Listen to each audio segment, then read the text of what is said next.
भारत और इजराइल की मित्रता का सदियों पुराना है इतिहास।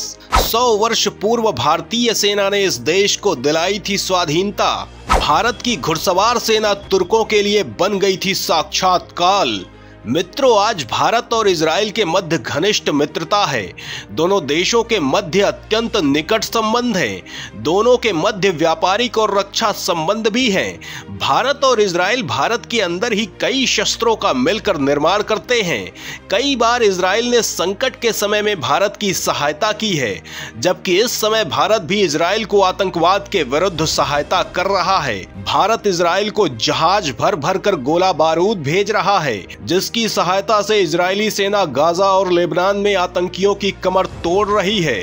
किंतु आप जानकर चौंक जाएंगे कि इजराइल और भारत का संबंध आज का नहीं, अपितु अत्यंत पुराना है। आज से 100 वर्ष पूर्व भारतीय सैनिकों ने अपने शौर्य और साहस से इस देश को तुर्कों से स्वाधीन कराया था। तो क्या है ये इतिहास? किस कारण से भारतीय सैनिक पहुंचे थे इजराइल के पक्ष में?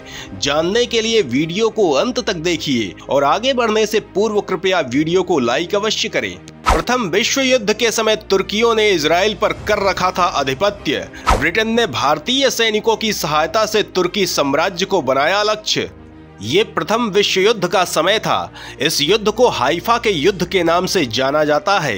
ये युद्ध 1918 में हुआ था, जबकि इजराइल का गठन 14 मई 1948 को हुआ था, जब यहूदियों के नेता डेविड बेन गुरियन ने इजराइल को स्वाधीन यहूदी देश घोषित किया था। इससे ठीक 30 वर्ष पूर्व हाइफा का युद्ध हुआ था, जिसमें भारतीय सैनिकों ने ऐसी वीरता दिखाई थी कि तुर्क सेना को भागते मार्ग नहीं मिल रहा था। ये कहानी उन लोगों के लिए जानना अत्यंत आवश्यक है जो भारत में रहकर ही गला फाड़ फाड़ कर भारत में नरसंहार करने वाले लुटेरों को वीर और योद्धा बताने का दुस्साहस करते हैं। और ये वही मानसिकता है जिसके अंतर्गत पाकिस्तान अपनी उन मिसाइलों का नाम विदेशी लुटेरों के नाम पर रखता है, जिन्हें वो भारत को लक्ष्य में रखकर विकसित करता है। हम बात कर रहे हैं हाइफा के युद्ध की। इस युद्ध के समय इस क्षेत्र में तुर्कियों का ही साम्राज्य था।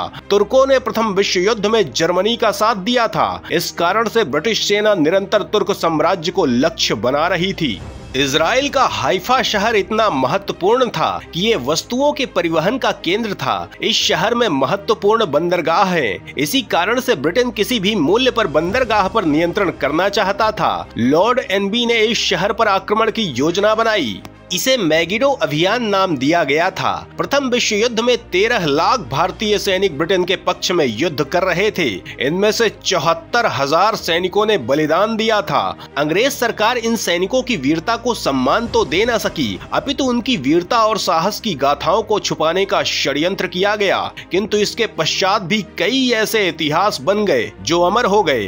ब्रिटिश सरकार अनेकों प्रयासों के पश्चात भी इन स्वर्णिम गाथाओं को छुपाने में असफल रही है। हाइफा का ये युद्ध ऐसा ही एक इतिहास है। ब्रिटेन ने इस युद्ध में भारतीय घुड़सवार सेना का प्रयोग किया था, जिसमें भारतीय सैनिकों के पास आयुधों के नाम पर तलवार और भाले ही थे, जबकि तुर्क सेना मशीन गन और तोपों का प्रयोग कर रही थी। किंतु वीर भारतीय सैनिकों के साहस और अद्भुत युद्ध कौशल के समक्ष तुर्क सेना की मशीन गने और तोपें भी काम नहीं कर सकी। युद्ध भयंकर हुआ, शवों के ढेर लगने लगे। जोधपुर, मैसूर, हैदराबाद के भारतीय सैनिक इस युद्ध में अपनी वीरता का प्रदर्शन कर रहे थे। जोधपुर की टुकड़ी का नेतृत्व मेजर ठाकुर दलपत सिंह ने किया था। इस युद्ध में दलपत सिंह के नेतृत्व में उनकी टुकड़ी ने ऐसा प्रदर्शन किया था कि 100 वर्षों के पश्चात आज भी उस साहस को नमन किया जाता है।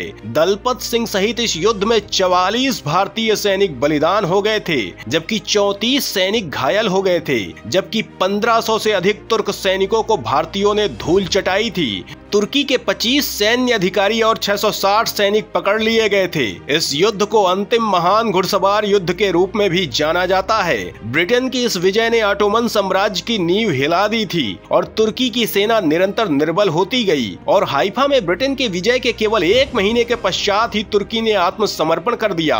हाइफा में ब्रिटेन की इसी विजय ने मध्य पूर्व की नींव रखी थी। आज हाइफा इजराइल का प्रमुख शहर है और प्रतिवर्ष 23 सितंबर को इजराइल में हाइफा डे मनाया जाता है, जिसमें भारतीय सैनिकों को सम्मान दिया जाता है। भारतीय सैनिकों की स्मृति में हाइफा में बनवाया गया युद्ध स्मारक। मेजर दलपत सिंह को मरणोपरांत मिलिट्री क्रॉस से किया गया सम्मानित। इस युद्ध को आज भी स्मरण किया जाता है और ये इतिहास भारत इजराइल के संबंधों को और सशक्त बनाता है। ब्रिटिश सेना ने दिवंगत मेजर दलपत सिंह को मरणोपरांत मिलिट्री क्रॉस से सम्मानित किया था, जबकि भारतीय सैनिकों की स्मृति में हाइफा में एक स्मारक बनवाया गया था, जिसे हाइफा वॉर मेमोरियल के नाम से जाना जाता है। ब्रिटेन की इस विजय ने इजराइल के निर्माण का मार्ग प्रशस्त किया था। यदि इस क्षेत्र से तुर्कियों को हटाया नहीं गया होता तो इजराइल का गठन नहीं हो सकता था। इसी कारण से भारत के इन सैनिकों को इजराइल सम्मान की दृष्टि से देखता है और प्रतिवर्ष उन्हें स्मरण किया जाता है। उनकी स्मृति में कार्यक्रम का आयोजन किया जाता है। ये युद्ध जिस हाइफा शहर के लिए हुआ था, आज वो इजराइल का मुख्य शहर है, जो तेल अवीव से 90 किलोमीटर दूर है और इस बंदरगाह को आज भारत की कंपनी अडानी ग्रुप संभालती है। नई दिल्ली में भी हाइफा में बलिदान हुए भारतीय सैनिकों की स्मृति में स्मारक बनवाया गया है। इसे 3 मूर्ति चौक के नाम से जाना जाता है, जो जोधपुर, हैदराबाद और मसूर की सैन्य टुकड़ी के सम्मान को दर्शाती है। जब इजराइल के प्रधानमंत्री बेंजामिन नेतन्याहू भारत आए थे तो वो इस चौक पर गए थे और सैनिकों के सम्मान में श्रद्धांजलि अर्पित की थी। प्रधानमंत्री नरेंद्र मोदी ने तब इस चौक का नाम परिवर्तन कर इसे 3 मूर्ति हाइफा चौक कर दिया था। कई सैन्य विश्लेषकों का मानना है कि भारत युद्ध कला के लिए प्राचीन काल से पूरे विश्व में जाना जाता रहा है। महाभारत काल में भी भारत में जिस प्रकार के व्यवस्थित युद्धों का वर्णन मिलता है, ऐसे युद्ध विश्व के इतिहास में कहीं नहीं लड़े गए। युद्ध में भी नियमों का पालन किया जाता था, जिसमें कोई योद्धा उसी योद्धा से युद्ध करता था जो उसके योग्य हो। कोई शक्तिशाली योद्धा किसी निर्बल योद्धा से युद्ध नहीं करता था। महारथी से महारथी और रथी से रथी का युद्ध होता था, जबकि घुड़सवार से घुड़सवार और पैदल सैनिक से पैदल सैनिक युद्ध करते थे। इसके अतिरिक्त घायल और निहत्थे सैनिक पर आक्रमण नहीं किया जाता था। व्यूह रचना करके भयंकर युद्ध की अद्भुत कला उस युग में जीवित थी। अभिमन्यु का बलिदान ऐसे ही एक व्यूह में हुआ था, जिसे चक्रव्यूह कहा जाता था।